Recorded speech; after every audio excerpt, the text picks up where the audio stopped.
already Ralph went to the central office. We told them today at the hearing it was here. That we told Mary and Ralph it was here. Ralph's not here, Mary's not here. Jennifer ain't coming. Not coming? She's out of town. And Jennifer. we told Ralph and Mary today at the hearing that it was here, so.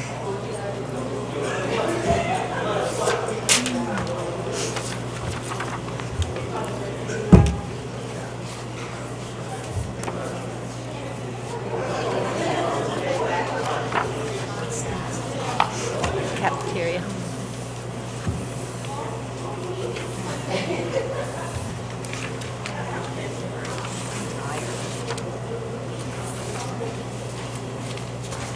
Heather, we're on tape delay from here, right? Yeah, it won't air tomorrow, probably. So it's Actually, not, the only time we're live is in the in the commissioner's county office. commissioner's auditorium. Right. Even when we're in our boardroom, we don't have the live feed. Right, that's what I thought. I just, there they are. I don't have a code. Here they come.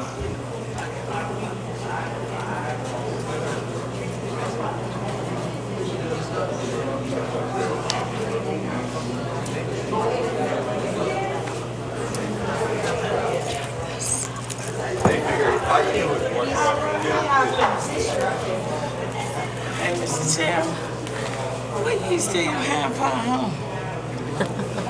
I'll tell you My what. mom used to tell me, a boy head make us so angry. Ain't that the truth, Dr. Ray? I mean, Dr. Ray, What she called when you told me? Called good, because I Of all the board members, I'm gonna tell you what she called. meditate on it, decided it was a good idea. Scared me so bad. I didn't take it as much. They were down by twins. So I thought, you She know what, knew I I'm a can do big that. fan. Oh, my wolf back was about And she said, I know. I had called her a couple of days before that when we beat the Tar Heels. So I was standing So she there. That's why she was giving it back. I was sitting in that game that Wednesday night. Yes, she did. They both were feeling really good that day, which is, you never know. Oh, I said, dang, baby, Ralph. they could use you on the court right about now. A Tar Heel fan. Hold out there. Never texted them a day in my life. Well, I was pretty upset that Wolf had him that whole time, and then in the last 3 minutes, Hello, you can't underestimate them crazy people over there, do you? Can you believe Mary tell me that? I'm in the hospital. explained her heart attack. Oh, you didn't Especially in the beginning, it makes you feel. You know, I did 2 programs this weekend. I did the one. Does, yeah, because my husband's on the too, so those beta block, yeah, Friday, yeah, the first month or so. Awesome. I didn't get home till after 6. Then we did hospital, came back, and yesterday got caught up in that snowstorm. Oh, on the way, were you up there? Yeah. Y'all ready? Hey. Stress, it's called stress. It's called SDRESS. I knew you were driving in the snow. These folding chairs aren't bad. I like these. You nigga ran in all that These got a rain. nice little donut Snowing on it. like crazy in Roxbury. My daughter had to drive home. She left at 3:30 yesterday to go back to Charlotte. All right, people. She called me. She was almost crying. She was so tired. Did you run into it on No, I mean rain and snow, snow, and yeah. then back to rain again. But I mean the whole 4.5 hours. I know they canceled classes. My nephew's at A&T in Greensboro. You got any And they travel? canceled That classes. Greensboro's where the snow started. Well, that's what they said. And then Will drove from Raleigh to Charlottesville today. He called and said there was snow everywhere, in Southern Virginia. Oh, yes. I was going to We got say, blessed tonight. We really did. that's good. That's awesome. I had sent my nieces and them in Georgia picture. That's off my sister-in-law Bannister yesterday. Oh my goodness! Did you get to eat dinner? Oh, there was really snow. And Roxbury's in Person County. Wow. Yesterday afternoon, before we got on the road shortly thereafter. Works. The other one, that's right off her deck. And then that's her driveway. Were the roads pretty Bishop? See, that's her deck right there, and then her driveway. Come on, Ralph. She really lives in the city of Roxborough, but It's got some space around it. Yeah, oh yeah. I'd like to call this Pitt County Board of Education to order. At this time, call on Mary Williams to do pledge of allegiance. Let's all stand, please. I pledge allegiance to the flag of the United States of America and to the republic for which it stands, one nation, under God, indivisible, with liberty and justice for all.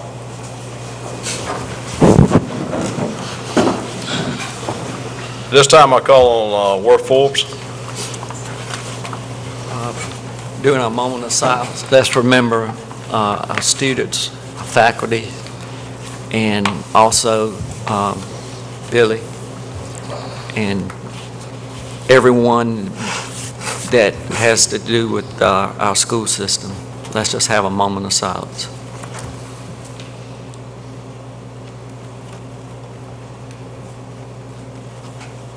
Thank you.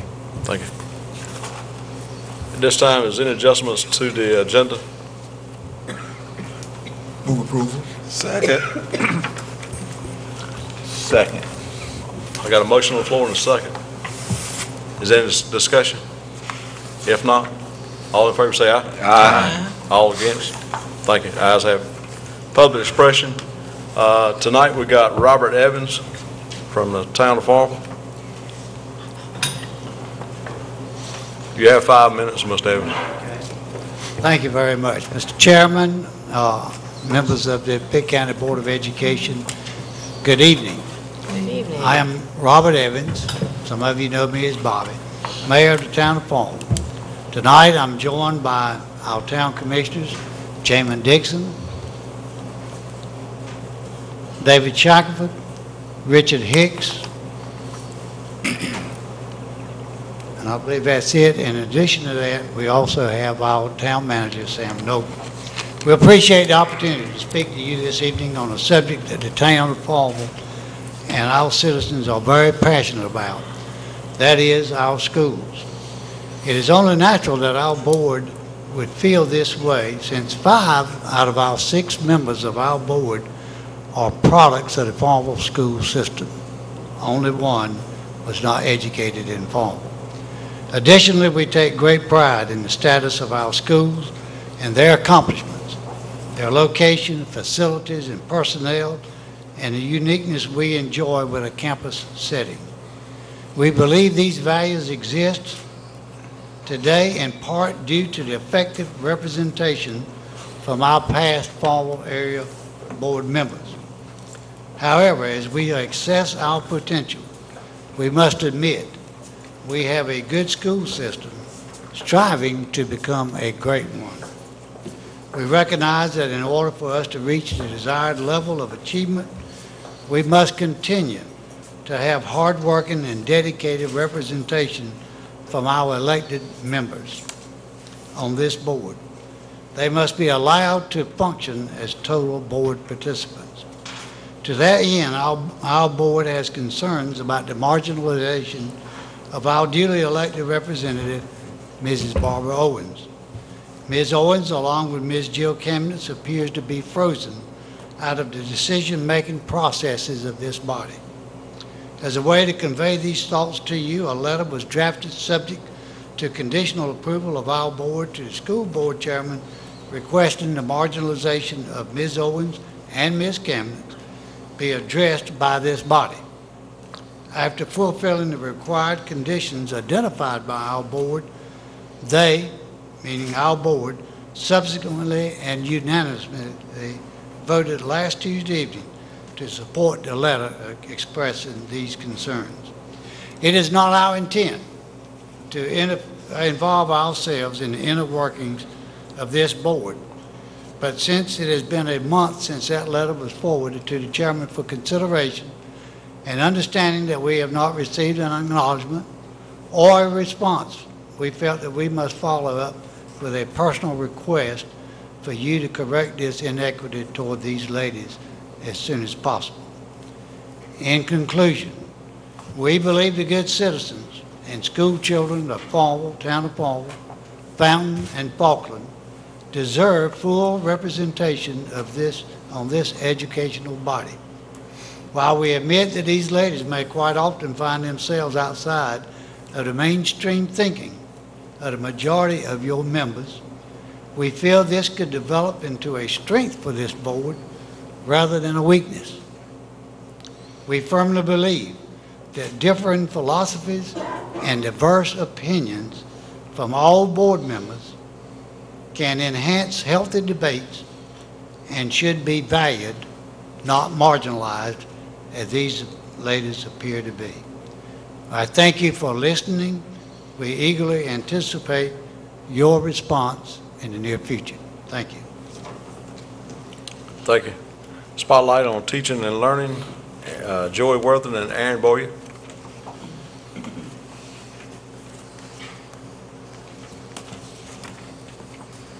Good evening. I'd like to thank all of you that were present tonight for the bus driver appreciation. Appreciate the kind words that were shared amongst all of our bus drivers. What we'd also like to do is take a brief moment tonight to do our spotlight on the Transportation Department. The Transportation Department is what I refer to oftentimes, unfortunately, as the thankless department. Very few times does the public, do any calls come into their arena that is in a positive manner or not of something that is in a form of a question or concern about the department. They do an outstanding job under extremely adverse conditions, not only what they manage and program, but also within the facility that they operate. We currently have 218 buses traveling approximately 2.6 million miles a year, serving our 36 campuses. Those buses start as early as approximately 5:30 in the morning and run till almost 7 o'clock at night. Buses are running constantly throughout the day with different programs, different services throughout the summer. There basically is no downtime for this department. With that said, I'd like to introduce Joey Wethington, come up, make a few words, comments. We also have Ms. Cassandra Campbell, who's also with the Transportation Department here this evening.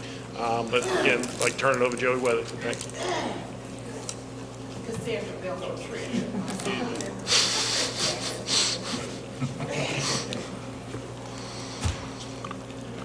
Good evening. I didn't even realize I had this, but we'll show you how far you've come. That looks like Benji on it. It might be, Joey. That's a 95-year-old picture there, or a picture from 95 years ago. It says Falklands, it does. I didn't realize I had that when I came tonight. It is a privilege to get a few minutes to talk about something I'm passionate about, which is transportation. And I certainly want to honor Cassandra Tripp for being one of our employees that could make it over here tonight. Just to rehash, though, our bus drivers and the Love the Bus, sponsored by the School Bus Council, Safety Council, which is a nationwide organization, and North Carolina, who has made February and a week in February School Bus Appreciation Week, designated by our Governor Beverly Perdue. And just so you'll know, some of you were mentioning the dedication of our bus drivers. We have basically slightly over 301 drivers and safety assistants to get up every morning, make that trip to the bus, and make the trips on time and service the students. So we have a lot of employees that have that dedication and commitment that you were speaking about. We also would have probably about double that when you talk about subs and other activity bus drivers, teachers that would transport kids on field trips and other things. So you're talking about a bus driver pool of about 650 folks for Pitt County Schools to accomplish what is accomplished on a daily basis.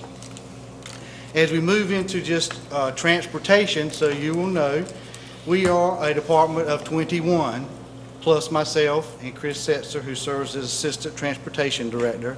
And I can say without a doubt that these 21 people accomplish more than any other 21 people in Pitt County Schools. It is literally amazing on a day-to-day basis what they are involved in.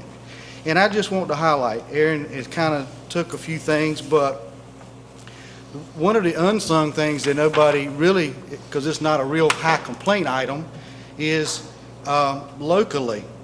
Service vehicles, facility services, vans for community schools, vans for child nutrition, textbook vans, all this equipment, 85 vehicles, 20 trailers, 43 activity buses. Those are all things that you own locally that our transportation department has to service every day. So we're talking about 148 units.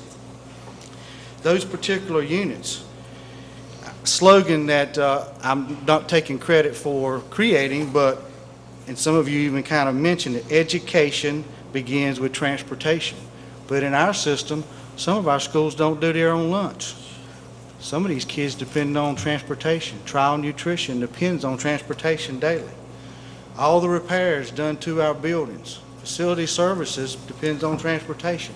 I know you could have other options, but you can't find a more dedicated 21 people that are at transportation doing the job on a daily basis. The textbook distribution, the van, depends on transportation. All of you are so proud of your athletics and your conference championships and your state championships. That's transportation. Running right along beside of them, helping make sure they get there every week. When arts education wants special programs off-site, East Carolina, Memorial Baptist Church, that's transportation on a monthly and daily basis. When the career technical education program needs off-site learning for early childhood development, healthcare academy, that's transportation. Every day those buses are out from 6 high schools, 2 and 3 buses per school are out on the road, taking kids to other sites to get additional learning. When the special needs program needs community-based work hours to satisfy instructional requirements to get some of these kids a first leg up in the workforce, to get them a high school diploma so they can be a productive citizen in the future. That's transportation during the week. Aaron mentioned, we probably have some remediation and after school that's probably just wrapping up about this time at our high schools. During the summer, when the PALS program, City of Greenville, community schools, when they're offering all these wonderful programs to the students, they're calling on transportation every day, and we answer the call. Recently, I did get an email, actually from South Central, so I'll give them credit. Our mechanic, they had a bus down in Jacksonville, and things could be as simple as the lights left on by the coach, the bus is not in neutral, but basically, we got a call. We have a mechanic on call, and he responded and got somebody from Jacksonville to have the bus ready by halftime. That was January the 19th of this school year. So while we're sitting here having a meeting, our staff is ready to go at transportation. Another component of our transportation, moving into what you hear about the most, is the bus service, the to and from home to school transportation. We have 2 individuals that work in our transportation information management area, Thurman Savage and Mr. Vic Clark. They actually, during the day's time, there's 652 different trips, meaning the driver gets in the bus, goes to a school to pick up somebody, or is at a second school picking up somebody. 652 times every day, counting morning and afternoon. They route each one of those runs. That's 544 runs for regular buses, 108 runs for EC buses. You're talking about a total of 184 buses, 218 buses altogether. 2 people are doing that. Very productive. So we have a total of 389 units that transportation has to maintain. And we're dispensing almost 2,500 gallons of fuel before 3 o'clock. So no grass grows under those guys' feet. The area Cassandra works in is related to inventory management, budget compliance, federal compliance, accident investigation compliance with the North Carolina Department of Justice. We purchase, inventory, manage, and dispense $2 million worth of inventory each year.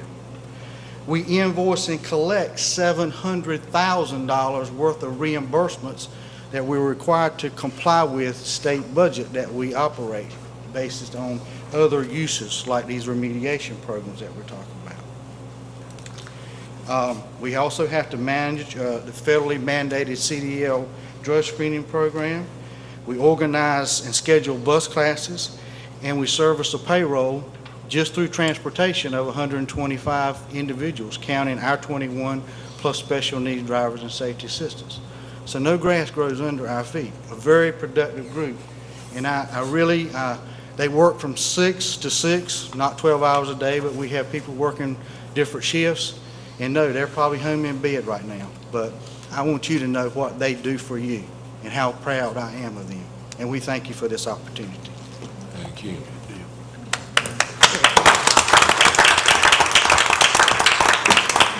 Thank you, Joey. Thank you, Aaron. At this time, do I hear a motion on consent items? Move to proceed. Second. I got a motion and a second. Is there any discussion? If not, all in favor say aye. Aye. At this time, I'll call on Worth Forbes and Rob Sonnenberg on policy. There were two policies that the board had some concerns about, and they were taken back to the policy committee to look at again, and we're looking at policy 7.014, and this policy deals with conflict of interest. And the majority of the policy committee did not feel that there needed to be any further changes in this policy, so I move that we adopt policy 7.014. Second. I got a motion on the floor and a second. Any discussion? Christine. I was a small minority of one at that meeting, and I felt like the language needed to be strengthened in the policy to protect any future board chairman or vice chairman, and I would like to present an amendment to that policy. Is that the right order? Am I out of order? There is a motion right now and a second. Are you making a motion then to amend the proposed adoption with that amendment you have? Yes, I am. Basically, you're making a proposal of amendment, and that's a motion in itself up the ladder, and I guess you'd have to share that motion and see if you have a second and go from there. Okay. Do you need help handing those out? Yeah, I may. Oh, yes. Go this way. I'm not clear as to where my motion is. Well, there's a motion on the floor to adopt the second. I believe you're making a motion to amend what's in front. Okay. Which is the secondary You motion. advise, and I'll make sure that everybody gets. And this deals with the conflict of interest policy. Suspected violations will be reported to the board chairman, who shall immediately direct the board attorney to investigate the allegations. It was left unclear in the wording as to who did the investigation. I would like to add one phrase to the next sentence: the results of such an investigation will be shared with the board chairperson and vice chairperson, who shall then confer with the attorney to determine whether a violation has occurred. If there is a violation, the issue will be resolved using one or more of the following options. 1, conversation in a private setting between the board member, the board chairperson, and the board attorney. The full board will be informed of this action. Number 2, discussion between the board member and the full board. Number 3, public censure of the board member. Number 4, in appropriate circumstances, submission of a report to the State Board of Education pursuant to North Carolina General Statute 115C-39, or notification of legal authorities. That does two things.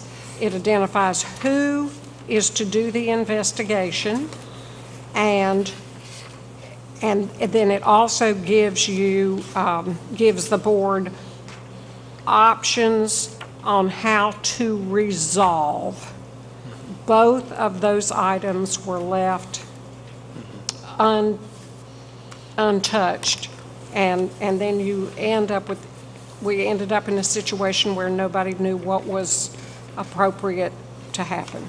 So I felt very strongly that the policy should say something about investigation and resolution. That is So my are you amendment. making a motion to amend? Well, yeah, you made the motion to accept it, and I'm making a motion to amend it. The proposed adoption of the policy. Now we'd look for Yeah. a second in discussion on the proposed amendment. I'll second it. I got a motion and a second on the floor. Is there any further discussion? So, Go ahead.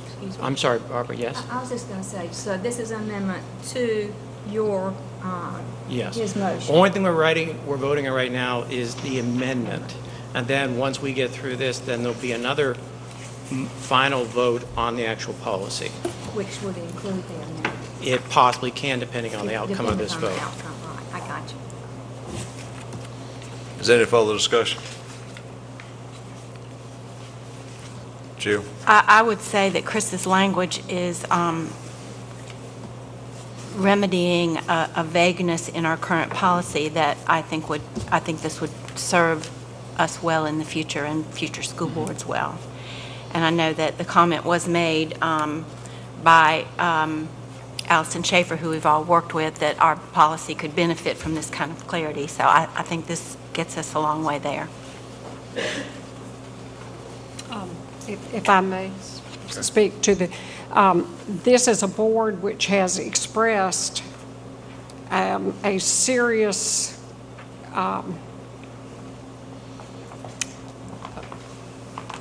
I'm struggling for a word, that they very much want to have policy that can be followed to the letter, and that the policy should say what it is we're supposed to do. And I felt like leaving this paragraph from page 28 exactly as it was served no further purpose to unscrambling the issue that we've had, and to give us a better direction so that we know how it's resolved.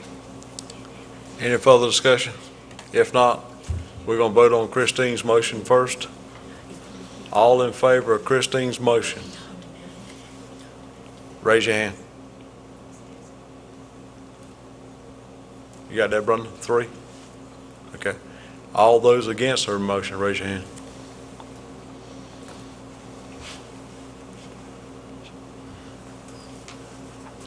Got it? Okay, motion fails. We'll go back to the original motion, which is Worth's.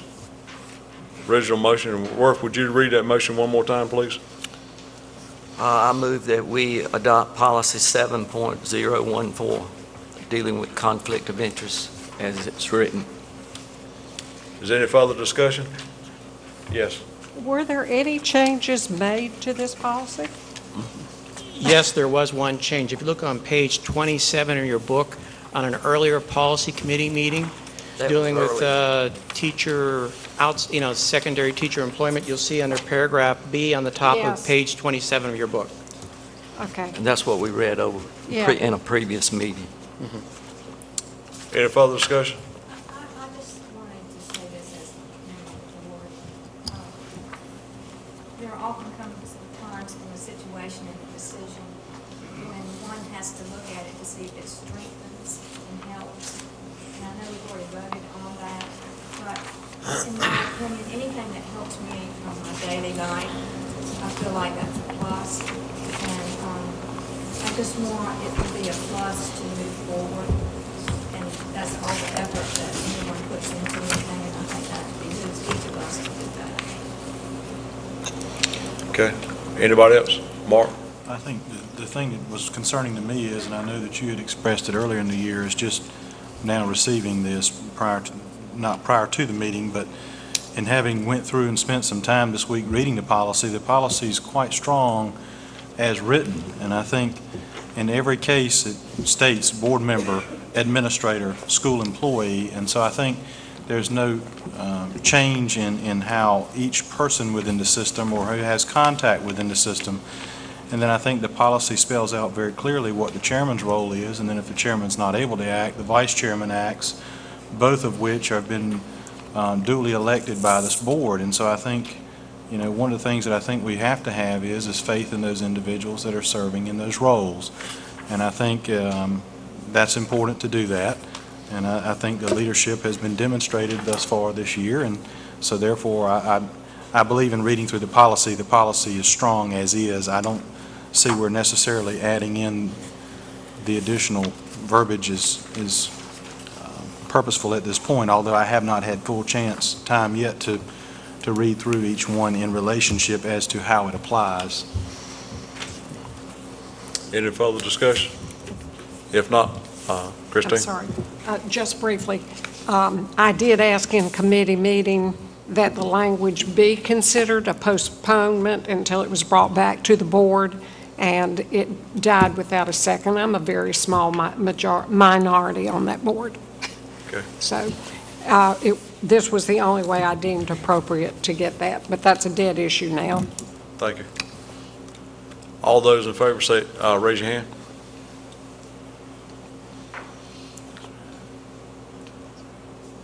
Got them, Brother? Okay. All those against? Motion passes. Worth? We also had a second policy, Policy 10.111, student transfers within Pitt County schools. There was one change when the policy committee looked at it. It was on page 32, course availability through virtual learning instead of distance learning schedule, because we have virtual learning now. I mean, they're taking courses from ECU's campus, North Carolina State, and so forth. So it includes more than just distance learning. So virtual would encompass all of that. And the committee did not recommend any further changes. So I move that we adopt policy 10.111, student transfers within Pitt County schools. Second. I got a motion on the floor and a second. Is there any further discussion? Christine? Were there not some changes on page 33? They were changes that were already presented in the first reading. Okay, I'm sorry. Yes, thank you. Anything you see in black was in the first reading. Okay. Anybody else got any questions, comments? If not, all in favor, raise your hand. Okay. Thank you. Dr. Emery, Task Force. Thank you, and I'm going to pass it off to Mr. Kinney, who's been on the Diversity Task Force, to introduce the group. Thank you.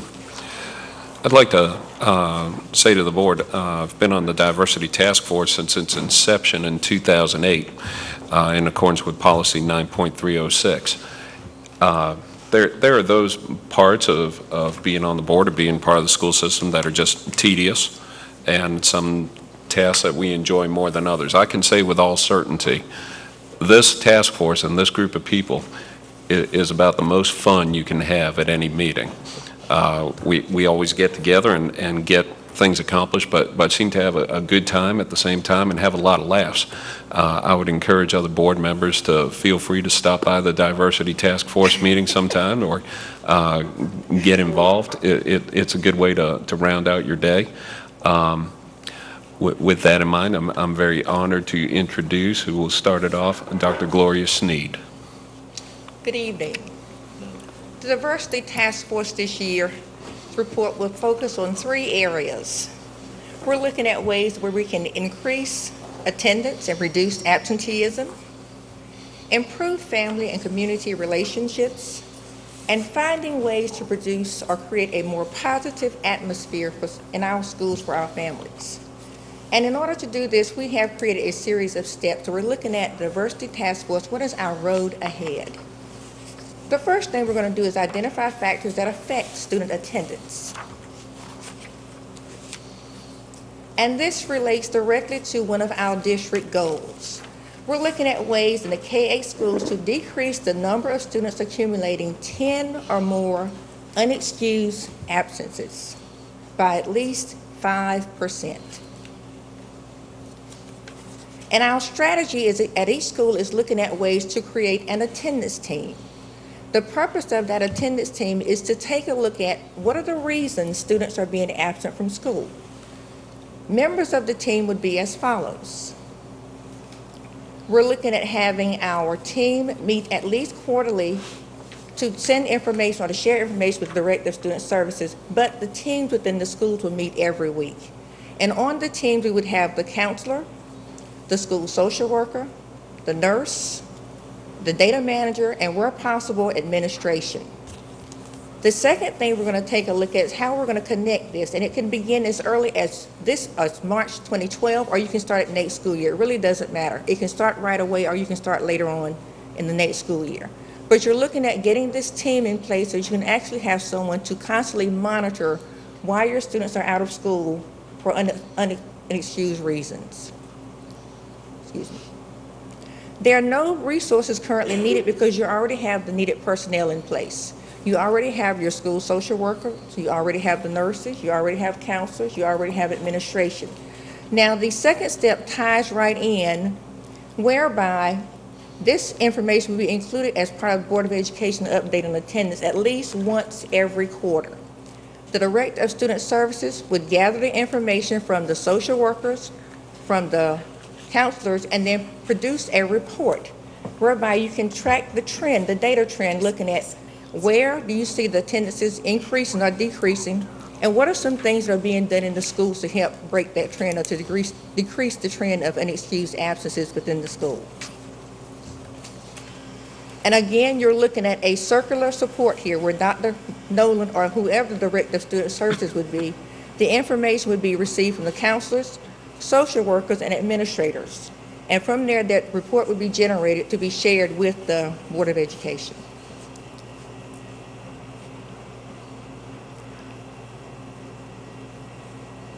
And again, your support system, it could begin as early as whenever you want it to in 2012 right away, or you can look at beginning at next school year.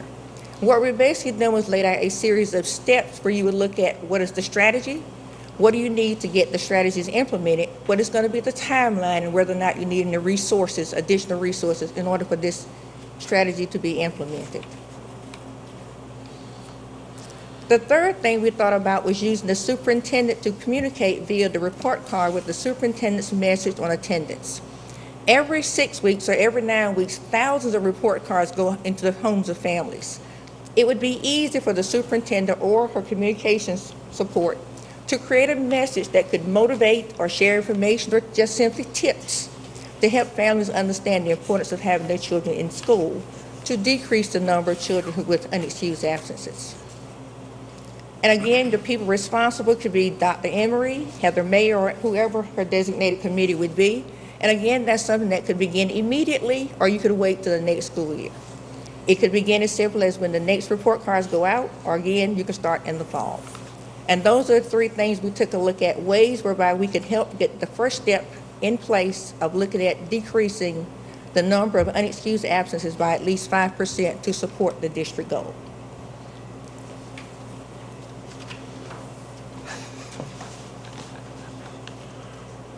I think I was tied to, my name is Mark Woodson, and I think I was tied to the board goal number 5. It's probably the last page in your hand, I think.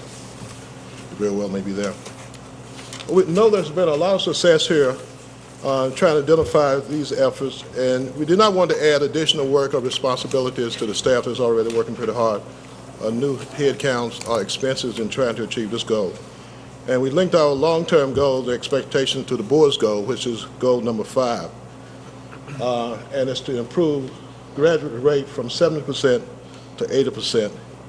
And of course, as we mentioned, our objective is to identify barriers to graduation and provide information and intervention.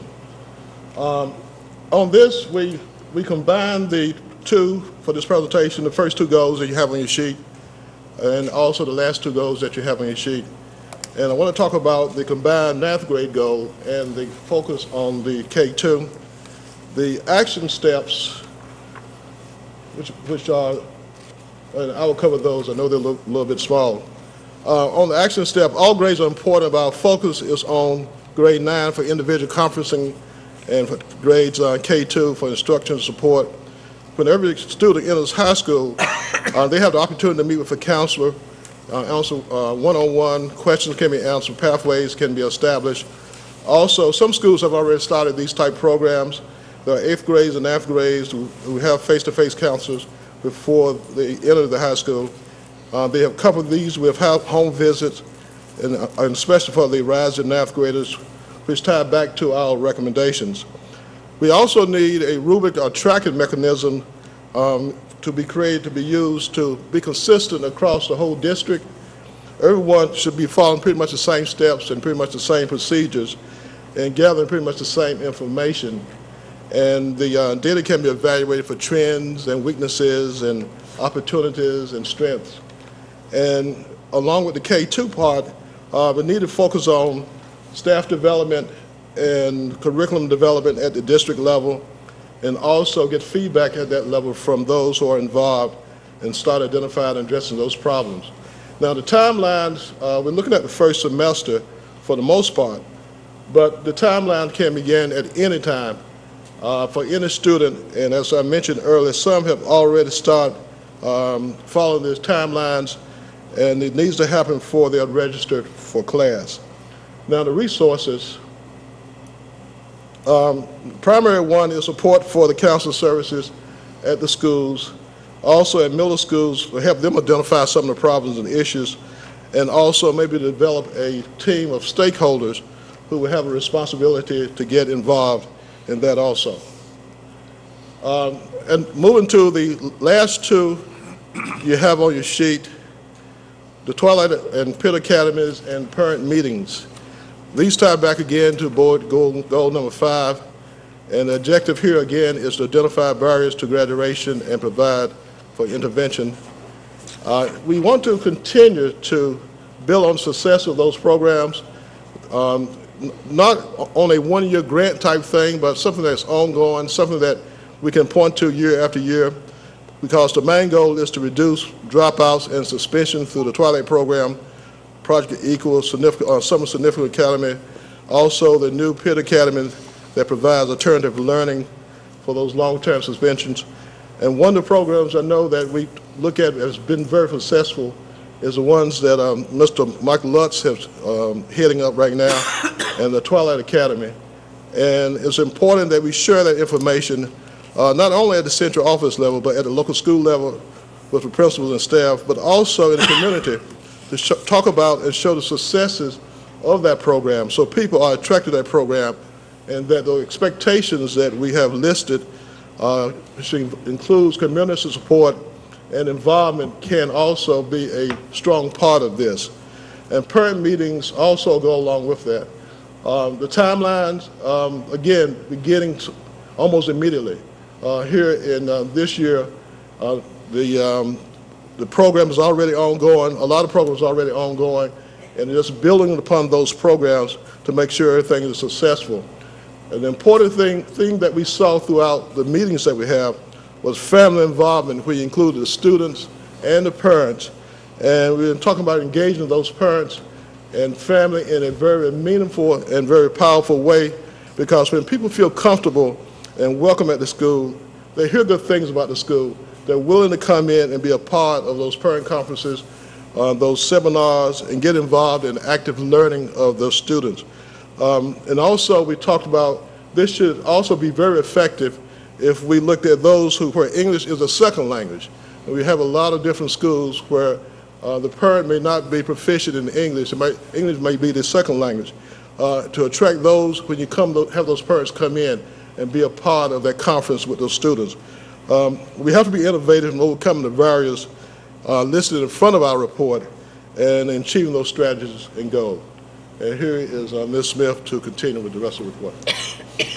Good evening. My name is Lily Smith, and I'm going to speak briefly about the 6th board goal. We want to increase family involvement.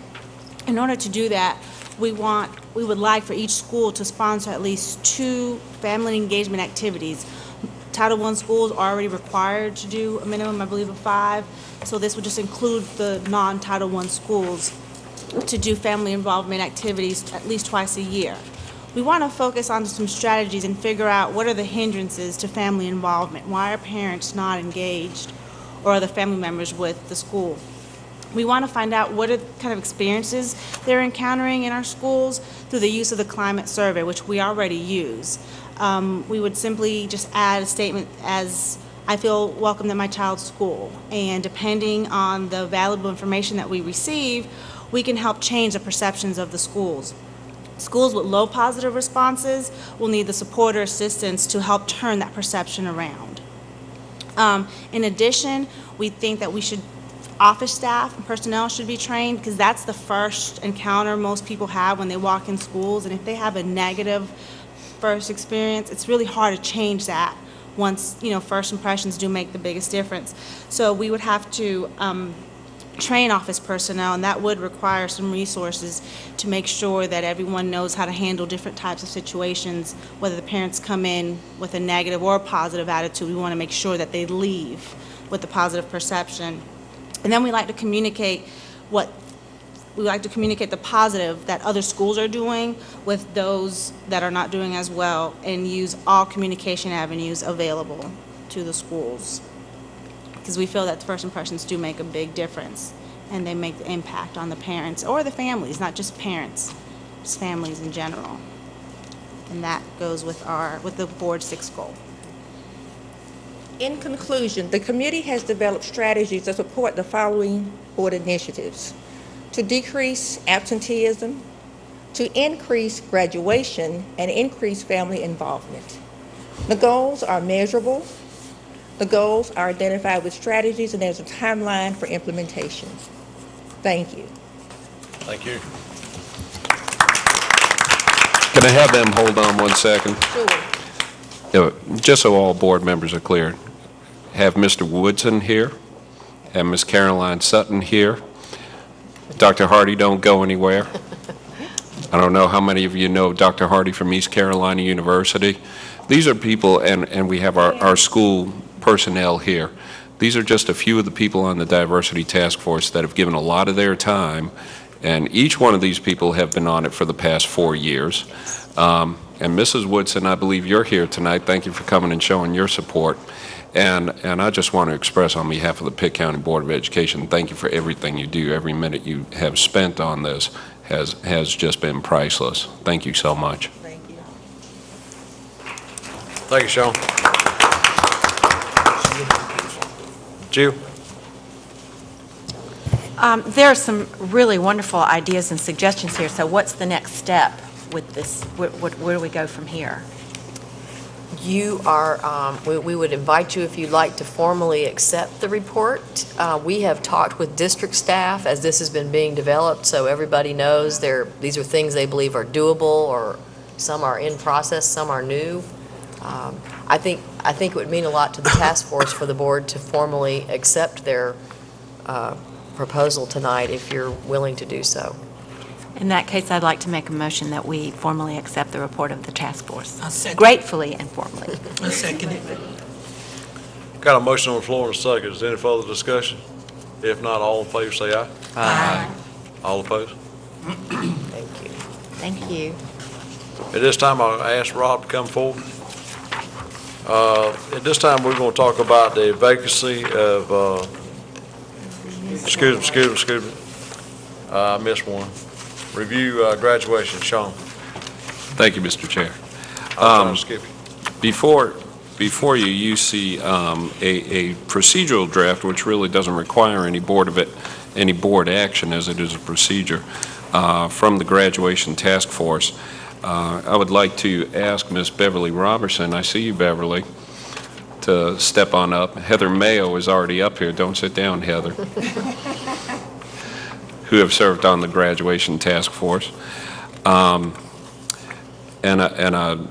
It's a little bit bizarre me presenting this. I'm coming in as kind of a relief pitcher because Ms. Barbara Owens has chaired this and put her heart and soul into this, and this has been an outstanding community effort. But we present this procedural draft to the board. Again, it doesn't really require any board action, but for comment or what have you, if anybody had anything. We're very proud of this procedural draft, I will say that. I do. Okay, Mayor. On page,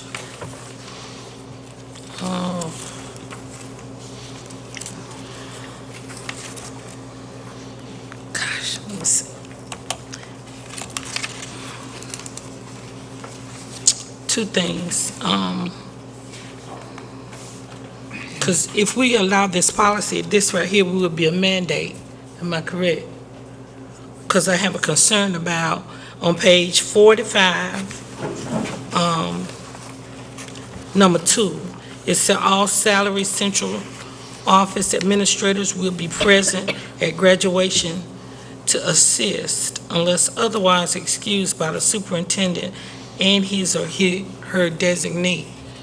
All Salaried. Yeah, all salary. Yes, and what we So how found, many is that? Not many. yeah, we It's found about that 14. Okay. And it's the still, idea is that it would take all those people, if they partnered up with folks from the school, to man the different sections. I believe that's correct. We wanted to have so if it's South Central's graduation, you would want in each of those sections a person from South Central and then also a person from the central office, to sort of partner up in each of those sections. Okay, because my concern here is how far we're reaching into into our public sector. If you look at page number 47, B, it's a pledge letter, a graduate, number 2, it's a graduate must return a signed pledge before graduation tickets are issued. No pledge, no tickets. What is this letter going to contain? we have a sample of one. What it has is expectations of behavior, if you will. And it pretty much outlines things that we've put out there to the public in the past, that you know, some do's and don'ts, if you will. Another thing that we found, though, with regard to tickets, there were a lot of counterfeit tickets out there. Different schools have different amounts of tickets that they will give depending on the size of the school. And this was a good way to guarantee that, hey, people understand the expectations, they've signed off on it, now you can get your graduation tickets. I have a problem, I have a concern with that. The next thing is the same one on page 45. 45? Number 47, I'm sorry. Okay. Number 2, section C, it said graduation decorum and etiquette will be publicized widely through use of television, radio, alert now, Facebook, websites, etc. What is your definition of decorum and etiquette? See, if the letter is one thing. These will be in number 2 there. What the vision was like promotional videos that will be developed by students. And they can be run on the public access network. The alert now would be a lot more of a reminder for people to turn in their... I understand that. I understand that part. We pay to have the county to stream every graduation, everyone in our county during graduation time. So I'm like, but the definition of graduation decorum and etiquette will be publicized, meaning you're going to set a standard for people who are attending in-state, out-of-state, local, county to county, as to what basically behavior, how a person is supposed to act. And how are you going to do that other than the guidelines that's already in place? Well, what I was saying, you know, there will be some. Let me give you a suggestion. I think this here needs to go to a committee meeting, and we have some discussion on it. And Please. With that letter. Yeah, because you know where everybody would. We're in late February. Okay. I don't think you're going to solve the night without that letter. Mark?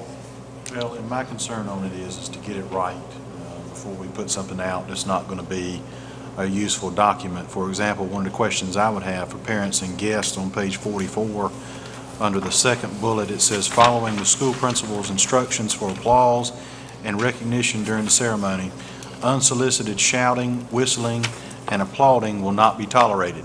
That's the biggest area of concern during any graduation.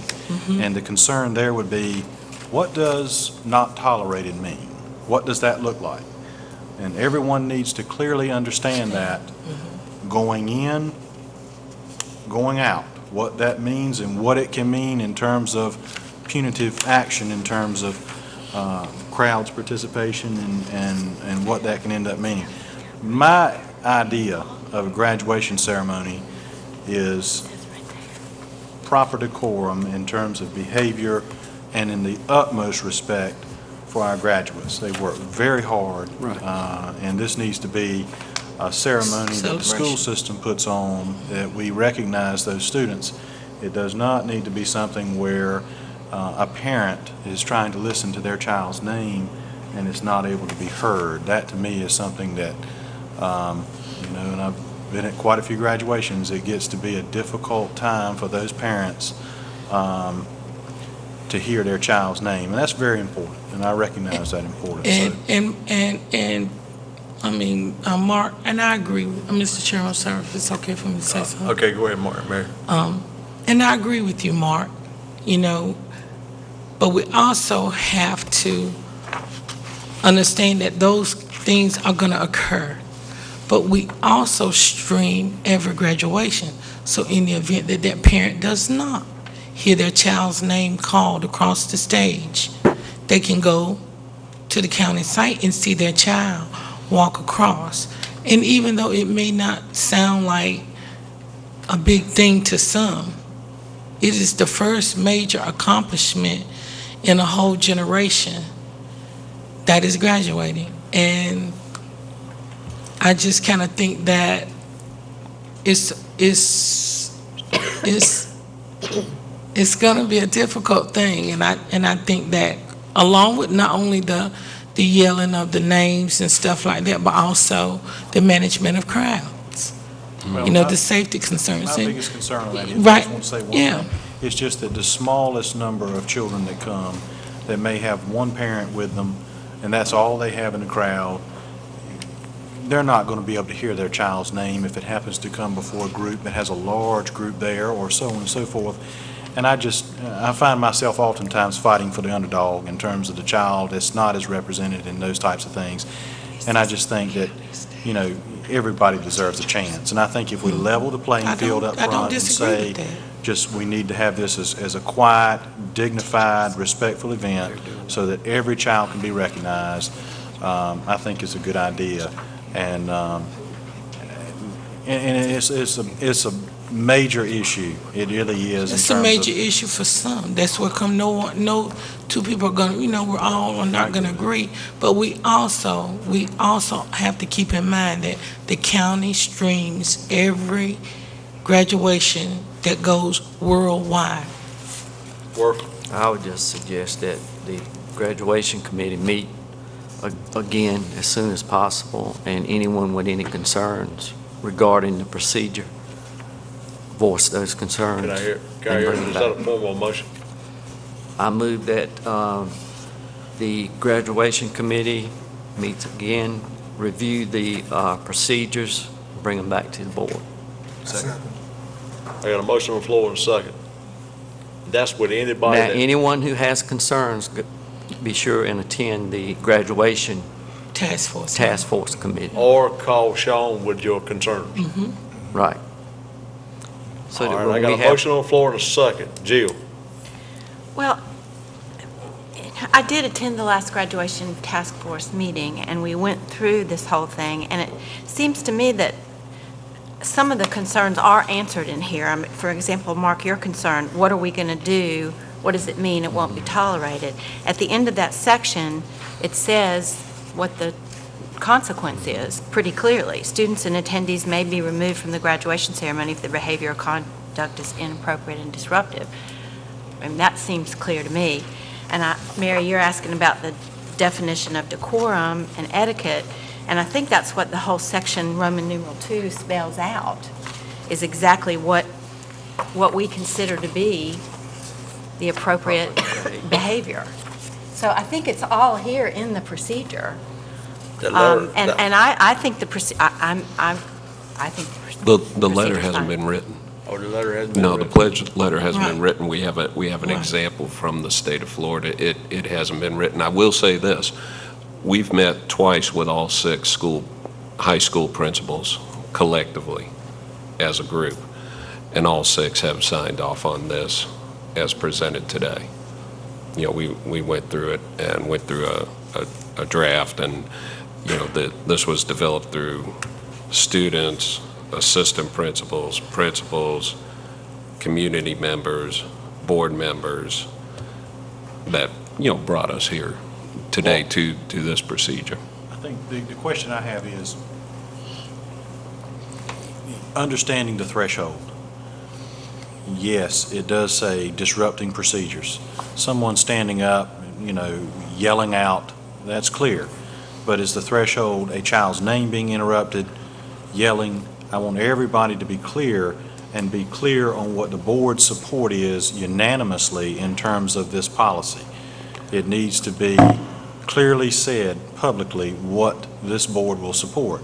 I think nothing's worse than a high school principal going in and one not understanding and another one understanding something totally different. I think it needs to be clear in terms of what that expectation is. And I think one thing that you may not be getting from the procedure, maybe we need to go back and improve some of the language in here, but the whole idea of having these staff members from the schools working with the central office administrators, these individuals are going to be trained by ECU police. The ECU police are the ones that carry out all the football games and all the special events at East Carolina University.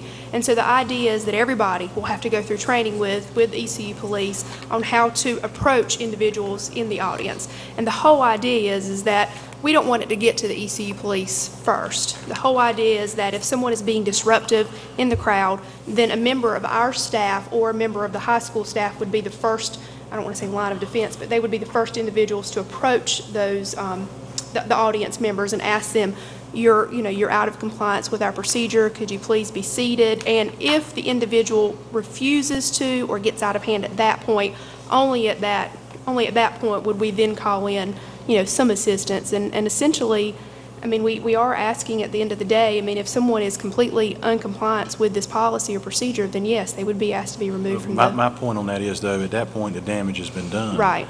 In terms of, they're going to certainly sit down and comply at that point because they've celebrated or disrupted in terms of what's going on, and I think they are going to be compliant. But my concern is that, again, every child be able to hear their name. Well, one of the other things that I don't think is really spelled out in here is the promotional videos. And what we're planning to do is have each of the 6 high schools create a video, and I'll be working with them on that. And essentially, it will be graduates from the high schools. It's not going to be board members. It's not going to be staff members standing up asking, for the audience to please adhere to these guidelines. It will be graduates themselves in their cap and gown standing up and saying, this is our day. This is what we're asking you to follow while you're here. We want our ceremony to be dignified, and we ask for you, everyone in attendance, to follow these rules of decorum and etiquette, and kind of use that as an appeal to people in the audience to hopefully, curb some of the behavior at graduation. The idea is that those videos will play at the beginning of each graduation ceremony. So you have your graduation slide that each high school does, and in between the graduation slide and the time that the graduates walk in, the 30 seconds before this video is going to play. With students exclusive to that school. Right, exactly. That graduation. Thank you. Any further discussion, Jill? Well, and then the other thing that was raised in the meeting that I went to was the concept that we've maybe let things slip over the last few years. And so once the message gets out this year that we're serious about what we're saying, that then people figure it out pretty quickly that we mean business.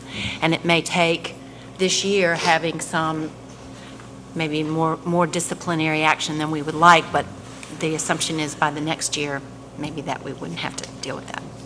Okay. And the whole idea with, the whole idea with the pledge letters as well as the improved ticket process is also to, and I think some of this was actually student recommendations from the committee, and we were really impressed by, the recommendations, but is to have the student take some type of ownership for themselves and for their family members as well as the guests that they invite. But also, we do realize that once the graduation ticket leaves that child's hand and goes to a cousin or an aunt or an uncle or a neighbor, whoever, we can't guarantee that they know what is expected from the decorum because they're not going to get a copy of that letter.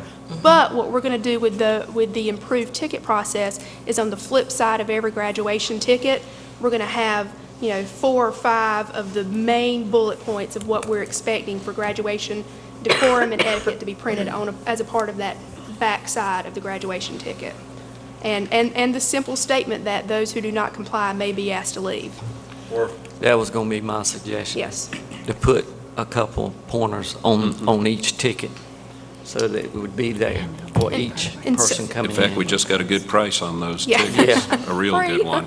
And so the whole idea of the improved ticket will, not only will it hopefully cut back on some of the counterfeit tickets that are coming through because we're going to do the stub type tickets, but it'll also let us, enable us to communicate with every single person that walks through that stadium so that nobody on that day can say, well, I didn't know, my niece, my nephew, whoever, they didn't tell me what the graduation expectations were going to be. Everybody that comes in the arena that day should know. And I can tell you by experience, when I was at Farmville Central, I had someone, an adult, at every section. And just by having that individual there, it was one of the quietest graduations that I've ever had.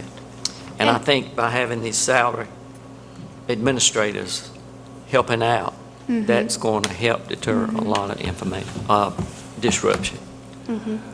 There are some things that aren't mentioned, like in this procedure, that certainly were discussed in great length at several task force meetings on how to be proactive. And a main concern was just hearing the name, like you say, Mr. Witchard. And one that you don't see in here, but was discussed with the high school principals, is as simple as slowing down the reading of the names. Allowing a little bit of a pause.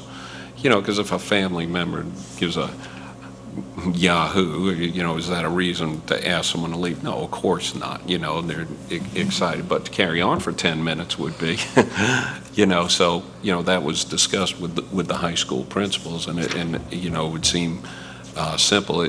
Some challenges that were brought up were at larger high schools and the time constraints at Minji's and what have you, but those are conversations that all took place that you don't necessarily see in this procedure, but that are looking to be implemented. Any further discussion? I would just say a procedure is something that can be improved and changed as it goes along, separate from a policy, which absolutely requires board approval. And I think that we can take your suggestions and continue to move along. I mean, right now we need to work on the pledge cards and get the tickets printed, and we can put those in board packets for folks to see, so you can see what that message is. This is just guidance, and I think we need to remember that it is procedure. It's a living, changing, dynamic document. So as people give us suggestions, certainly we can go back and clarify things here. It doesn't have to come back for 2 readings before the committee can get rolling. So I would encourage us to move along, but be sure, based on the concerns we've heard tonight, that you as a board see the pledge letter before it goes home. You see the mock-up of the ticket before we get it printed, and that way you will see directly what that communication is going to be with with our high schools and our stakeholders. Absolutely. Worf, would you like to change your motion or let it stay like it is, bring it back? Let's see. I make a motion that the graduation committee or task force look at the procedures and take into account the suggestions that have been made tonight, and if any changes are deemed necessary, send the final product out to the board where we can look at it. And if we have any concerns, we would call in. Raph, you okay with that? Okay. All right, Raph is second. All right. I got a motion on the floor and a second. All in favor say aye. Aye. All against? Thank you. Thank you, Dr. Rick. Thank you, Sean. Thank you. At this time, I ask Rob to come forward.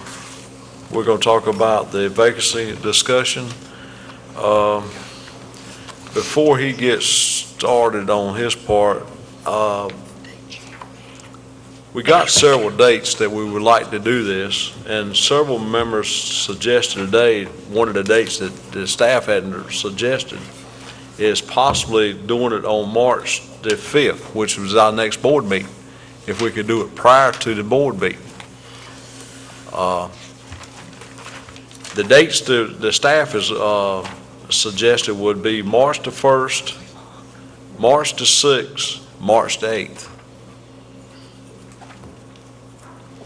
or prior to the board meeting. At the present time, we do not have but one candidate. I would like to rule out March the 8th. Okay. And I would like to rule out March the 6th. What time of day are we talking about? If we started on Monday, the March the 5th, prior to the meeting, if we didn't have but three candidates, we could start at 3 o'clock, and then we could take a break between the candidates and the board meeting. But if we do it freestanding, what are we talking about? 6 o'clock, 5 o'clock? 6 o'clock. So. I'm not totally opposed. The reason why I say the 8th is the Teacher of the Year awards are on the 8th, and I don't know how long that will go in the middle of the day, and I'm looking at just the overall day. But if we start at like 6, then maybe I could be okay with the 8th. I didn't want any conflict with the Teacher of the Year awards. Mr. Chairman? Yes, sir. I will be unable to attend both the 6th and the 8th with prior commitments. All right. Unable to attend any of those days except the 1st. The 5th. First. The 5th? The 5th. I will not be in attendance. You said you could on the 1st? I can only do the 1st. You missed the board meeting? Do the 1st. On the 5th? I won't be here. I'll be in China. Sorry. I move that we use the Monday, March the 5th as the date to interview candidates. That's what I would say as well. You will second it? I'm sorry that Christine's not going to be able to be here, but that's a regular board meeting. I think if we can do it just before the board meeting, that would. What is the sense? All right, okay, I got a motion on the floor in a second. How about if we get, Bitch, didn't you say you weren't gonna be here? Now, I'll be able to be here on the 5th at a regular board meeting. I can't be here on the 6th and the 8th. okay, what we're gonna do if we get more candidates and then we had to start at, say at 1 o'clock, is everybody comfortable with 1 o'clock? Jill? If everybody's free on the 1st, could we have the 1st as a backup day if we do have a lot of candidates? But if the number stays small, we'll join it with the board meeting. But if it turns out it's going to be That's a 2 or good 3 suggestion. hours, could we do it on the 1st? That's a good suggestion. So hold both of those times until we see how many 1st and applicants we 5th. have? Would you like to put that in the form of a motion? I move that we have the first Thursday, March the 1st, and Monday, March the 5th, as dates that we interview candidates for the school board position. Okay, Mark, you okay with that? Depending on the start time. 6 o'clock. Oh, yeah, 6 o'clock, yeah, that'll work On fine. Thursday. That'll work fine. Okay.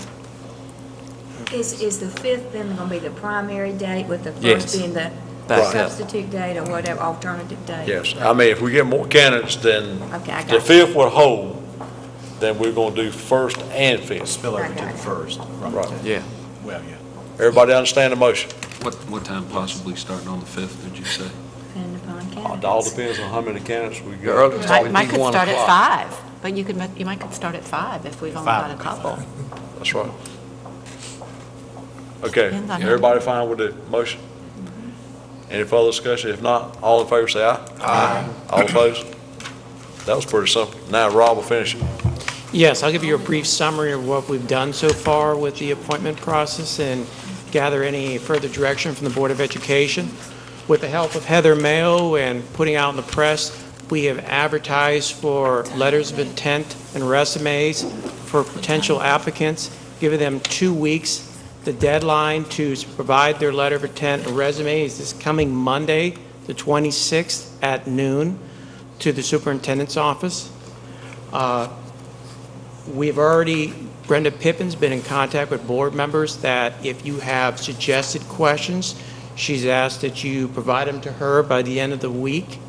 And the hope is that Dr. Emery, I, and Brenda Pippin can help compile them in a form that you can use during the interview process.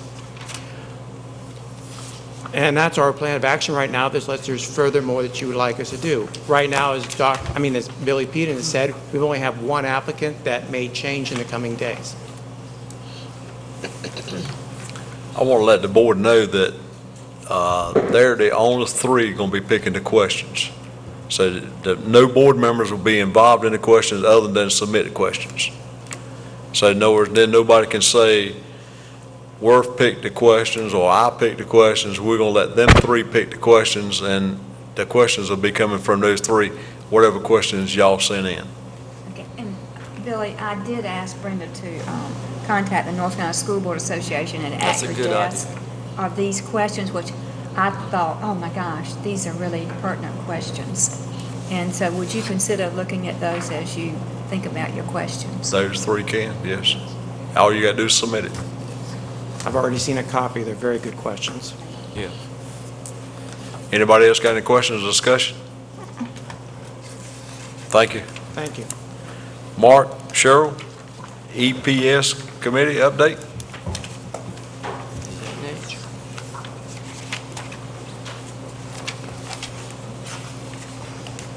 Good evening. Good evening. The state, Department of Public Instruction recommended that Foods 1 and 2 and Culinary Arts 1 and 2, which are CTE courses, could be used as a math substitution for the 4 credits for math required of students to graduate with a diploma. The State Board of Education approved it, and then in December, the EPS Board Committee met on this and unanimously approved for us to do that in Pitt County. And so I'm presenting to the full board that you vote for us to be able to use Foods 1 and 2 and Culinary Arts 1 and 2 as a math substitution for high school math, one of the credits. It takes both of the courses to create one math credit, though. It takes Foods 1 and 2 to create one math credit, Culinary Arts 1 and 2 to create one math credit. I would make a motion that those substitutions be accepted. Second. Got a motion on the floor and a second. Is there any discussion? If not, all in favor say aye. Aye. All opposed? Ayes have it. Thank you. At this time, I call on Ralph Love and Delilah Jackson. Human Resources update. I'm called Delilah around to give us an update on our proposed 2012-2013 school calendar. There were some concerns in the last meeting that the committee have addressed, and Delilah will present them to you at this time. Good evening. In your book, on page 52, you were presented with the calendar, and I do think there were also some passed out to you at your seat. So I would like to focus on page 52 or the additional calendar that was given to you, and also the overview of the proposed calendar is what we will focus on. At the February 6th meeting, I was given the task of looking at several suggested changes in order to produce a calendar that would be beneficial for the 12-13 school year. So if you have 2 documents that I would like for you to look at, the calendar as well as the overview of proposed changes. And you probably have two calendars at your seat. The one that I would like you to pay attention to is the one that has the 22nd of January as purple. I would like for you to focus on that one first, because you also have one at your seat that has the 22nd of January as blue. That will be the second calendar that we will look at.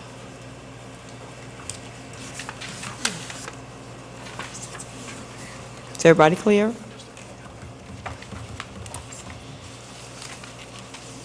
Okay.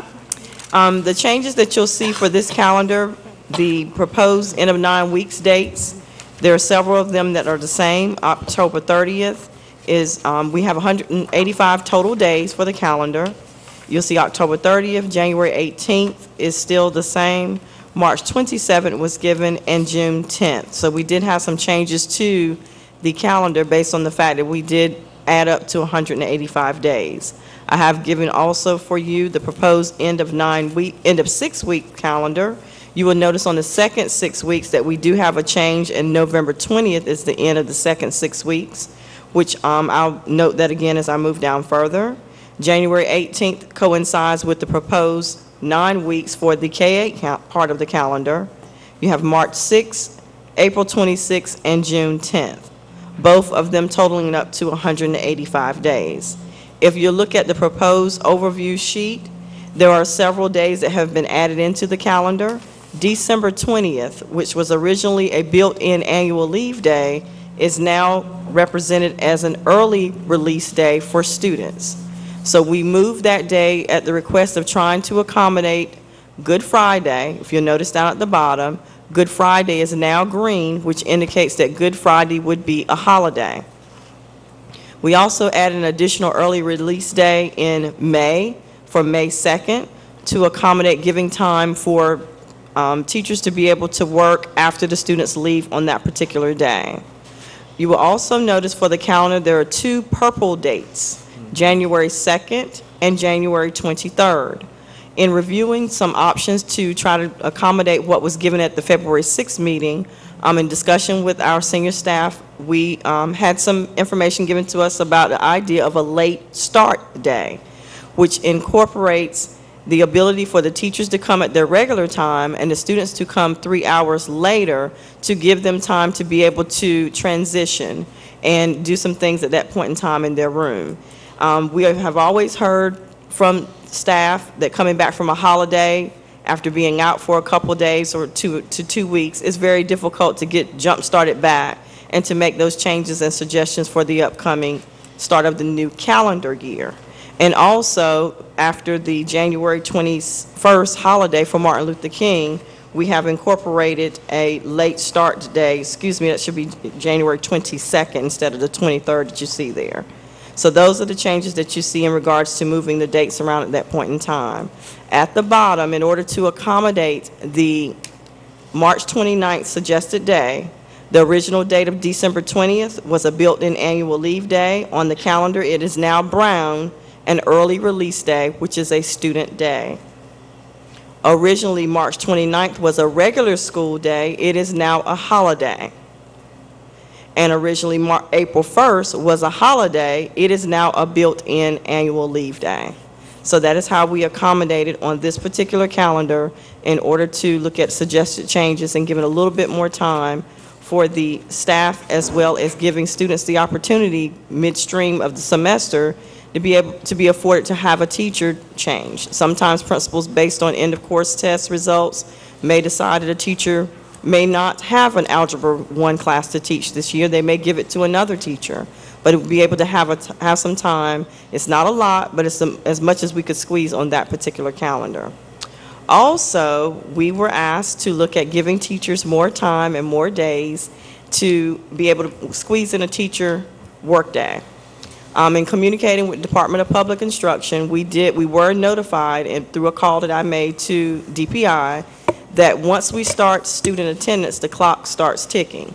So previously, we had no connection across the state and no way for them to know exactly pretty much now what day we started. But when we have students to come and start student attendance, they will be able to monitor that from the state level.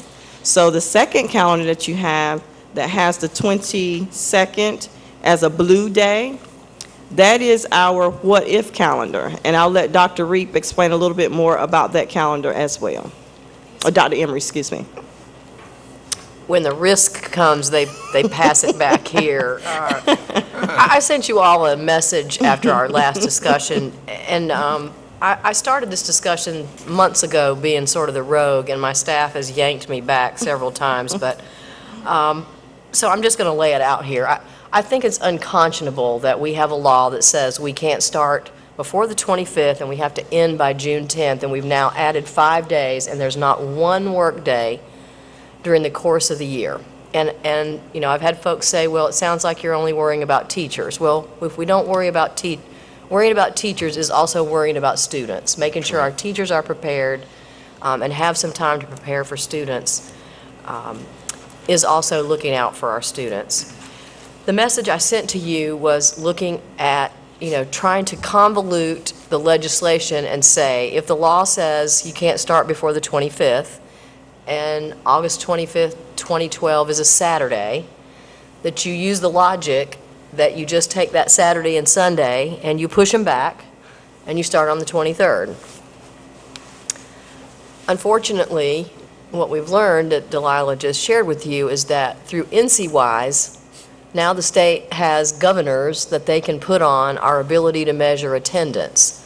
So they go in and they program who's got a waiver and who doesn't have a waiver, and so in effect we can't enter attendance for students on the 23rd and the 24th because the system's locked out, in other words. Based on that advice, we looked at if we're going to try to extend this a little bit, it might be better to try to do it at the end of the year versus the beginning of the year. There's still that whole NC-WISE parameter that I don't know makes this even doable.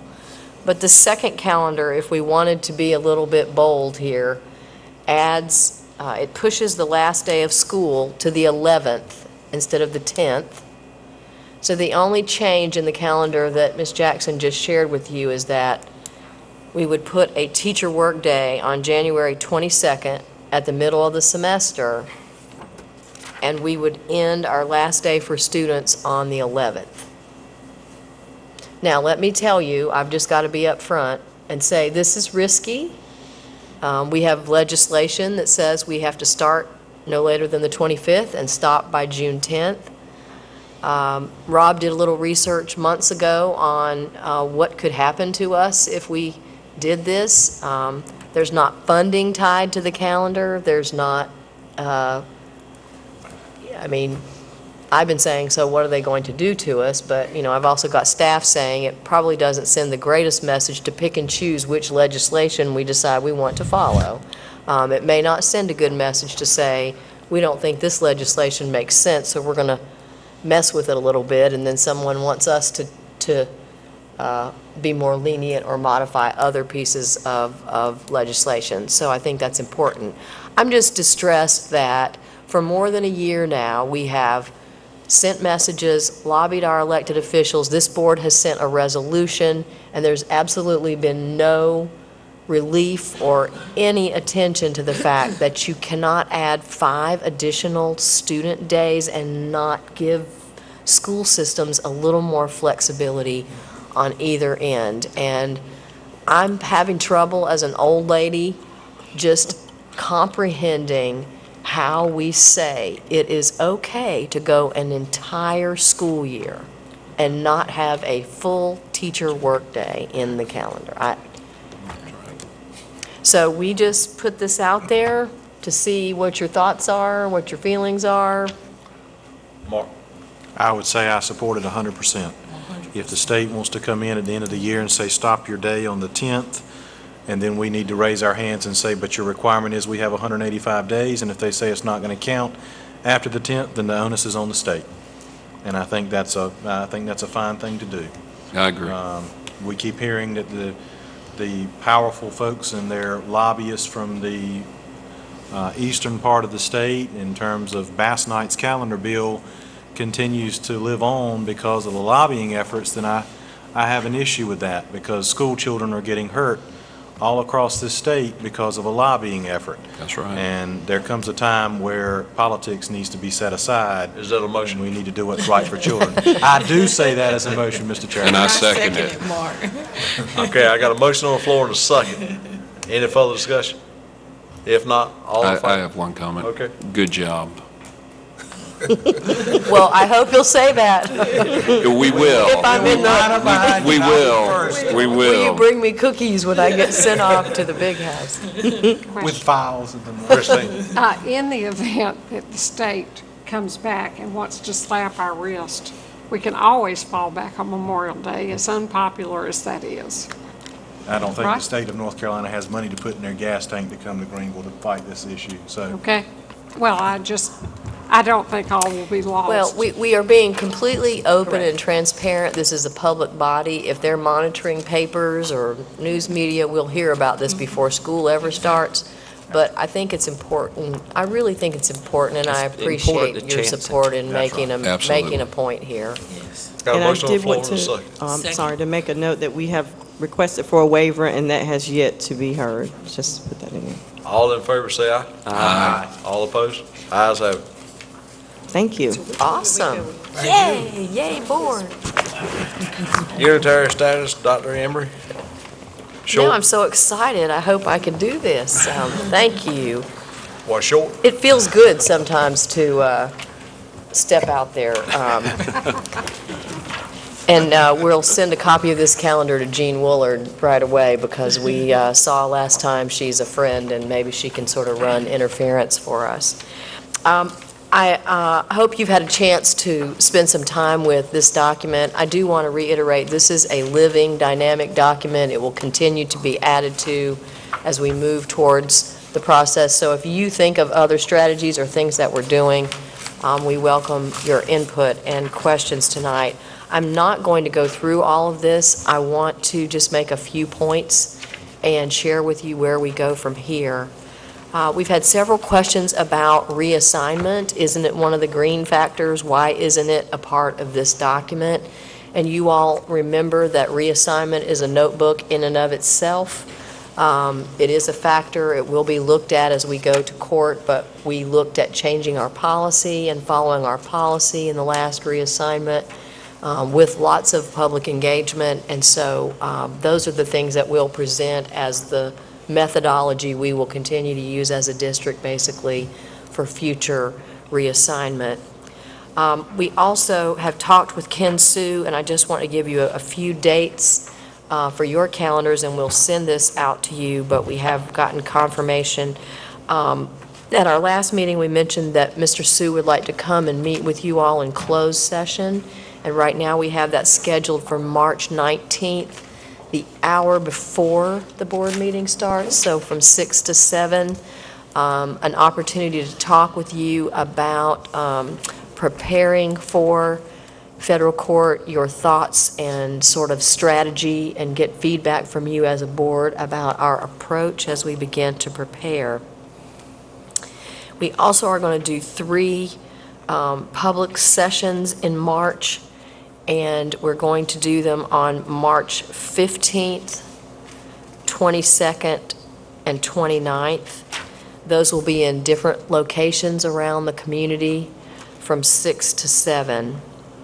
And this is how we're going to try to do this. The March 15th date, Ken Sue will also be in the district, and the idea on that evening is that this just be an educational opportunity for Mr. Sue to share with anyone who wants to come, what is this, why are we doing it, what are the factors, what are the courts looking at, so folks sort of have a ground, sort of a foundation. And then the second sessions on the 22nd and the 29th would be purely for us to solicit feedback from anyone who wants to say, I agree with this, I don't, I think you should be doing this, that, or the other. So we can listen to those suggestions or answer questions that people might have about our process going forward. All of those dates will be publicized. Absolutely, and the The plaintiffs obviously would be personally invited. Okay. But we would want the whole, I mean, this board really said up front, we want anyone in the community who wants to be a part of this and be involved and give us feedback to be involved. But yes, we will advertise broadly all of those. Have you chosen locations yet? Heather, help me. We talked about different areas of the county having at least one of these north of the river. We looked at possibly North Pitt, Aden, or South Central. Are you looking? Okay. Yeah, but we want to move them around so there are opportunities around the county for folks. Any more questions? If you have, again, please know if you have suggestions or comments about these strategies, please share. Rob and I are meeting next week with Mr. Sue to sort of begin to package all of this in what format it needs to be in before we move to federal court, and for him to have a really thorough understanding of it before he meets with you on the 19th. Dr. Emery, you said on the 15th it would be like for education, you know, and all of that. Then you said the 22nd would be for feedback, you know, like from the public. Will the one on the 22nd and the 29th would be both for feedback? Absolutely. Okay. They'd be the exact same things, just in different places, Mary. And if we have, you know, if we have a lot of need, or we need to do I mean, we're way ahead of our time frame here, so if we need to add those, we'll be okay. Anybody's got any questions? Comments from superintendent? Gosh, that's fast. I only have two. I just wanted to say, and I think Joey left, but we said it to our drivers. I just want to say for the record how much we appreciate the work of our transportation department. I think sometimes it's overwhelming when we hear the numbers and the work that's done by 21 people in that building. And for those of us who've been out to the building and who know that we tried in earnest to find a better operational site for transportation a little over a year ago, that they also work miracles out of less than great conditions. So we thank all of them. And then I just want to finally say, sometimes divine intervention sort of jolts us to what's important in life. And I'm just glad that our chair is sitting here beside us tonight, looking pretty good, having had a little scare. We all take for granted how blessed we are, not only to serve the 23,000 students of this district, but to do it with each other. We don't always agree. We have different thinking, and sometimes we arm wrestle a bit about how that ought to be, but I just want to say very personally, I appreciate Billy and his leadership, and I appreciate his commitment to being here tonight. And we all want you to take good care of yourself, because there's not an elected position or any other position that's worth your good health and your ability to live a long and happy life. So. Thank you, Dr. Reba. I'm sorry that it happened to happen on your birthday. In case y'all didn't know, Dr. Reeves' birthday or Dr. Emery's birthday was Friday. But I appreciate the flowers, the phone calls, and everything. It was a fast trip.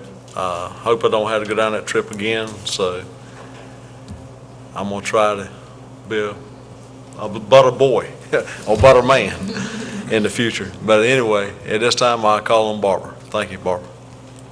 Well, we are delighted to see you, Billy, and glad that you're here and you're on the road to the right path with the help of your mother's cooking. Thank you. I would just like to say a thank you to the Diversity Task Force report. I thought that was incredible. I guess they've all gone, but it's very helpful and actual educational report for me, and I do appreciate that. I've given my thanks for it. And other than that, you know, stress is not a good factor in one's life, and I don't know how you get rid of it, Billy. But we all walk with that on a daily basis, so if you find the answer, maybe you can pass it along. Thank you. Jill? To add to I don't know what just happened. To add to what Barbara said about the Diversity Task Force, it's a great example of how our community supports the work that we do and is willing to roll up their sleeves and work with us to find solutions to the problems that face us. So thanks to our community and the people that served on that task force. Mary? Yes, I'm glad to see you back too, Billy. I know what did it though. Yeah, 20 points. But I also am glad to see you here and in good health and don't scare us like that too anytime soon. I also like to thank Ms. Cole over at A.G. Cox Middle School and Ms. Gorham White over at A.G. Cox Middle School. I had an opportunity to speak at their Black History program on Friday that featured keynote speaker Brigadier General Gorham from Falkland, North Carolina. He's the first African-American Brigadier General for the North Carolina National Guard. So that was a real treat.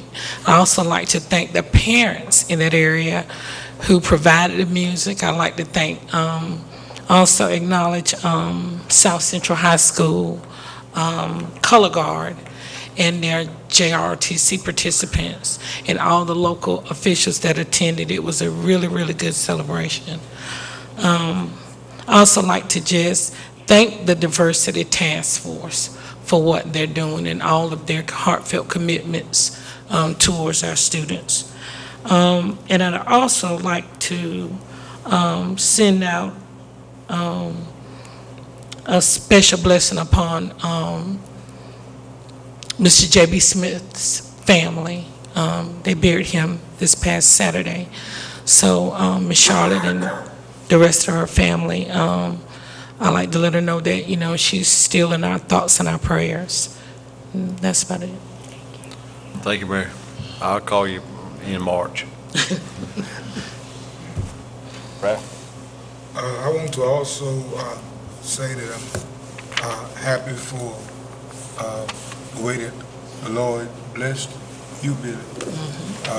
I got concerned when I received the call with knowing how many of our board members have been sick and have passed. I really got concerned. There's a lot of stress that go on the board. People don't realize it. But I was very happy that you recovered so well. And you got to take care of yourself. Thank you.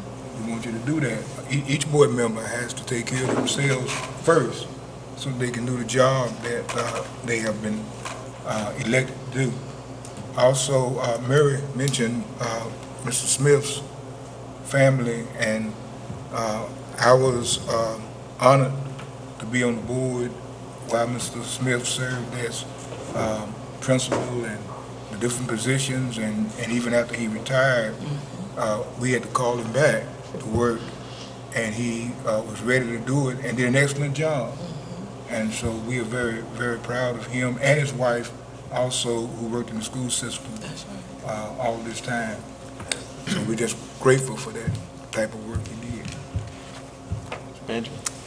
Mr. Chairman, I only have three things real quickly. I just, you know, we don't give Jackie Drake enough credit sometimes. I want to acknowledge her this evening and the Daily Reflector for an outstanding article that I thought that she presented for Gene Woolard, who's our State Board of Education representative. It's a tremendous article, and it shows the dedication and shows the how much passion that Gene does have for the Northeast region and for Pitt County schools and for the betterment of the schools. And I thought you brought that out very well, and I appreciate that. Secondly, I want to just acknowledge a lot of times our public doesn't know that we do a lot of receptions prior to our board meetings, and bus drivers are tremendously important. And we had a reception for them this evening to acknowledge how much they mean to us and how important they are to the totality of this system. And I just wanted to publicly acknowledge that we do appreciate their efforts. And then finally, I got a phone call Friday morning from our esteemed chairman, and Mr. Peden was riding down the road in his car, in his vehicle, and he said, "Benji, I just wanted you to know that I'm going to be incognito for a little while." And I said, "Well, where are you going, Billy?" He said, "I'm going to the hospital." And I said, "Do what? Who is sick?" He said, "I am." And he told me then that he had thought that he had, it's okay if I express this, I hope, he told me then he thought that he had had a heart attack, and later turned out that that indeed was the case. And Billy, I just want you to know how much we do appreciate all of the things that you do and all of the efforts that you accomplish here on behalf of Pitt County Schools. You do a tremendous job for us, and we appreciate everything that you do for these kids. And just like Bishop Love said, you take care of yourself. We're going to keep praying for you. Thank you. Charles? Billy called me yesterday afternoon, and it was the first time I had spoken with him since I got the news Friday, and right away I said, "Hey, how you doing?" He said, good, I'm fine now. I got some things to tell you about this week. We got some work to do." And I said, "Yeah, okay. That's Billy Peden for you. That's the chair of the board right there, and that's a good job. I'm real glad you're okay, just like I told you yesterday. And you know, you were in all of our thoughts and prayers, and amazing that you're sitting here looking as good as you do. A heart attack is no small deal. So we're very glad to have you here leading us, Billy. I wanted to just real quick recognize Paige of Pitt County. It wasn't long ago, you know, just a couple of years ago, we didn't hear a lot about Paige, but today we now know that March 16th there will be an award ceremony given by the North Carolina Association for the Gifted and Talented. The Pitt County chapter of Paige has been chosen as the chapter award for the state of North Carolina for this year. Caroline Doherty has been chosen as the AIG Parent Award for the state of North Carolina. There is a Pitt County student who is receiving an award the day before. I'm not sure which award that is right now, and I won't name that student so as not to embarrass him, but the second I do, we will know. We also have a teacher, an AIG teacher, who is nominated for AIG Teacher of the Year in the state of North Carolina, and I cannot say who that is right now. We also have an AIG administrator who has been nominated for AIG Administrator of the Year in the state of North Carolina, and I cannot say who that is at this time either. But this is a major accomplishment at the state level, and it is possible that Pitt County will sweep these awards. And this right here is along with our schedule for next year, where we all have that goal that we want the state of North Carolina, everybody talking throughout the state saying, well, that's what they're doing in Pitt County. This is exactly what we want. This is an outstanding job by our AIG program and with regard to our school schedule next year. Thank you, Mr. Chair. Christine? I'd like to thank Rose High for hosting us tonight and for hosting the reception for the bus drivers. And if you missed that, they were a fine-looking group. That's all. Mark? I too would like to say what a great job our district's bus drivers do on a daily basis. I remember fondly when I was over in Farmville, two people I often referred to as my chiefs were Linda Morgan and Reverend Mercer. Reverend Mercer, I know, is still in place over at Farmville Central and doing an outstanding job over there. And oftentimes these individuals had their pulse not only on what was going on the bus and getting the day started, but they could kind of give you a feel for how the community was doing and how things were going. And they're some of the unsung heroes in our communities, and they do a great job. I listened very carefully to what a good friend of mine had to say tonight, Bobby Evans from the Farmville community, and I've known Mayor Evans to be a tireless supporter of our schools, and one of, not taking anything away from our other mayors in the communities, but Mayor Evans certainly is an advocate for education. Knowing Sam Noble, having taught both of his children when they were in the Tarboro schools, I know all of those individuals to be outstanding individuals. And so with that being said, I'd like to formally ask Mrs. Owens and Mrs. Kamnitz if they will become members of the EPS committee.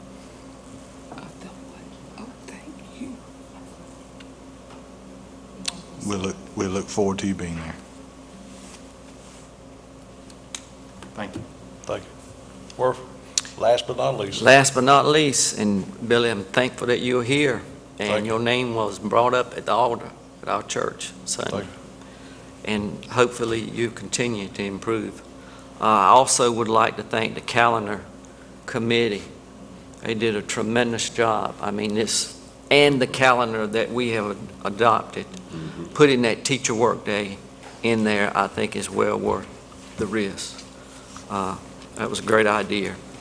And the graduation task force, the diversity task force, these are people who on their own time work together and do an outstanding job. And I'd like to thank them all. Also, I attended the Pitt County Robotics team this past week, and I enjoyed that. And those are some proud kids at CMEPS. And I also wanted to speak about J.B. Smith. He was a great man, great peer. I remember one time Colonel Hinton called me in his office, and I had said something that Colonel Hinton, just didn't agree with. And J.B. Smith happened to be in there, and J.B. said, bend over that chair, and he picked up a yardstick, and he gave me a good one on my behind. So, that was J.B. Smith. He said, now don't do that again. But we had a great laugh, and he was a great, great person and a wonderful administrator. Thank you, Warren. Billy, in today's business section in the Daily Reflector, Heather Mayo was there receiving awards for public information for Pitt County Schools, and I think there were like, how many? 8, 9, 10, 11? But I just think tonight you might want to go and read that because it was a great piece on your behalf, and thank you. Thank you, Barbara. Do I hear a motion to adjourn? Second. Second. All in favor, say aye. Aye. That was always there. That's always the motion. Well, I get the Bojangles before they close tonight. Eat the Bojangles.